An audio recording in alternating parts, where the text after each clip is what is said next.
जय गुरुदेव, जय माँ गायत्री। सभी को मेरा प्रणाम।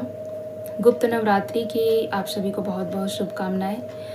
मैं थोड़ा लेट बता रही हूँ, 2-3 दिन निकल चुके हैं, लेकिन फिर भी मैं आप लोगों को गुप्त नवरात्रि के विषय में अब जाकर बता रही हूँ, क्योंकि मैंने पहले बहुत सारे वीडियोज़ गुप्त नवरात्रि पे बना चुके हैं, नवरात्रि पे बनाए हैं, सिद्ध कुंजिका पे, नवार्ण मंत्र पे, बहुत सारी चीज़ों पर मैंने अपने ज्ञान के अनुसार आप सबको समझाने का प्रयास किया है। तो आशा है कि उनसे प्रेरित होकर आप लोगों ने नवरात्रि जरूर आरंभ की होगी, और यदि जिन लोगों ने भी नहीं की है तो इस बचे हुए समय में अपना दिव्य लाभ लीजिए। इस बचे हुए समय में अपनी साधना को प्रखर कीजिए और इन समय के लाभों को प्राप्त कीजिए।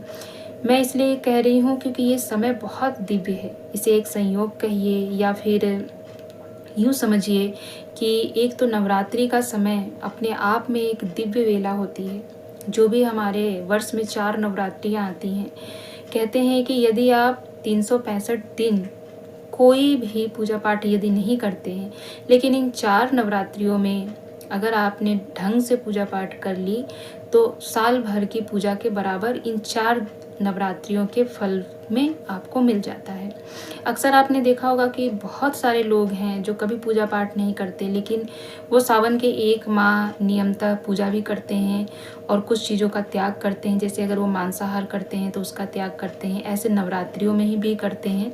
जिसको आपने देखा होगा कि जो कभी भी पूजा नहीं करता वह भी इन नवरात्रियों के दिनों में पूजा पाठ करता है, इन नवरात्रियों में व्रत रखता है। जिसने कभी कोई पूजा पाठ नहीं की, जिसने कभी कोई व्रत त्योहार नहीं किया, वह भी नवरात्रियों में मंदिर जाता है, माँ की आराधना करता है, पूजा करता है, क्योंकि ये दिव्य वातावरण ऐसा होता है कि हर किसी को अपनी ओर आकर्षित करता है। और दूसरी चीज़ है कि ये दिव्य वेला में जो कोई भी पूजा अर्चना करता है स्वतः ही उसका मन भी लगता है। तो एक तो नवरात्रि की ये दिव्य वेला जिसे हमारे ऋषियों ने, मुनियों ने अपनी शक्तियों से जागृत किया है, उनका आशीर्वाद प्राप्त है। तो ये दिव्य वेला स्वयं में बहुत दिव्य शक्तियों को प्रदर्शित करता है, दिव्य वातावरण बनाता है, और इस समय की जो शक्तियाँ होती हैं वो बहुत अपर लेवल की होती है। इस तरह से आप समझिए कि बहुत हाई लेवल की होती है, जो एक साधक के लिए बहुत अच्छा होता है। अब कुछ लोग कहते हैं कि जो साधक नहीं है वो दोनों नवरात्रियां कर सकते हैं, लेकिन जो गुप्त नवरात्रि होती है वो एक साधक के लिए बहुत अच्छा होता है। ऐसा नहीं है, जो नॉर्मल लोग हैं वो भी गुप्त नवरात्रि कर सकते हैं, उनको भी करना चाहिए, क्योंकि ये अपने आप में बहुत दिव्य समय होता है। तो सभी को इस दिव्य समय का लाभ लेना चाहिए। इसमें कोई कैटेगरी नहीं है कि साधक के लिए लेना चाहिए, अन्य जो साधारण लोग हैं उनके लिए नहीं है। आप ये समझिए कि आपके समक्ष एक ऐसा वातावरण प्रस्तुत है जहां आपको स्वर्ग का अनुभव मिल रहा है।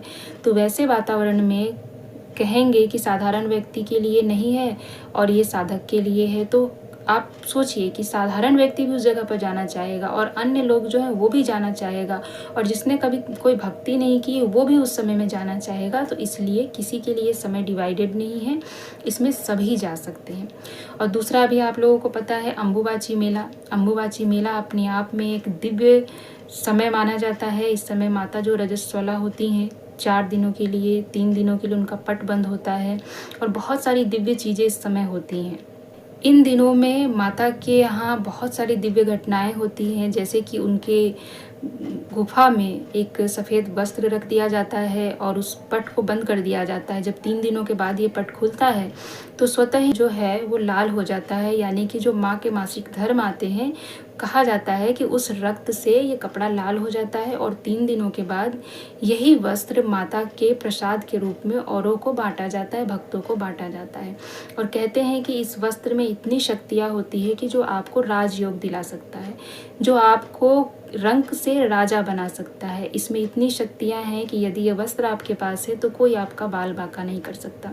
और इस दिव्य समय में हमारे भारतवर्ष से, विश्व से लोग आते हैं, और ऐसे ऐसे लोग आते हैं, ऐसे ऐसे सिद्ध पुरुष आते हैं जो कई वर्षों तक किसी को दिखाई नहीं देते हैं। वो केवल इसी मेले के समय आते हैं, इस दिव्य वातावरण में साधना करने आते हैं, इस दिव्य वातावरण में अपनी साधना को पूर्ण करने के लिए आते हैं, उसको और ऊंचाई पर ले जाने के लिए आते हैं, सिद्धियां प्राप्त करने के लिए आते हैं। अनेक तांत्रिक सिद्धियां होती हैं। तो ये दिव्य वेला वैसे भी बहुत अच्छा माना जाता है। इसके साथ साथ आपको पता है कि जगन्नाथ प्रभु भी आ गए, उनकी रथ यात्रा भी आ गई है, 7 दिनों तक वो भी रहेंगे। तो जगन्नाथ प्रभु की भी कृपा मिलेगी। तो इस तरह से आप यदि सोचेंगी तो ये समय कितना महत्वपूर्ण है और कितना विशेष है, कितनी दिव्य शक्तियाँ, कितनी ईश्वरीय शक्तियाँ इस समय में हमें प्राप्त हो सकती है, जिसकी कल्पना हम नहीं कर सकते। तो इसीलिए भले ही जो भी 2-3 दिन निकल गए, अब जो समय बचा है उसमें आप देवी माता की आराधना कीजिए। गायत्री मंत्र का जप यदि आप अनुष्ठान कर रहे हैं तो बहुत अच्छी बात है, नहीं कर रहे हैं तो एक्स्ट्रा माला कीजिए गायत्री मंत्र की। भगवान कृष्ण का मंत्र जप कर लीजिए, देवी माता की आराधना कर लीजिए, सिंधु कुज्जिका का पाठ कर लीजिए, नवार्ण मंत्र का जप कर लीजिए। कोई भी विधि विधान आप ले लीजिए, किसी भी नाम जप को, किसी भी मंत्र जप को ले लीजिए, लेकिन कीजिए अवश्य। मैं इसलिए बता रही हूँ कि ये दिव्य समय है जो आप अन्य दिन एक माला करेंगे आज और इस वातावरण में करने का आपको उसका 100 गुना लाभ मिलेगा, इस तरह से समझिए।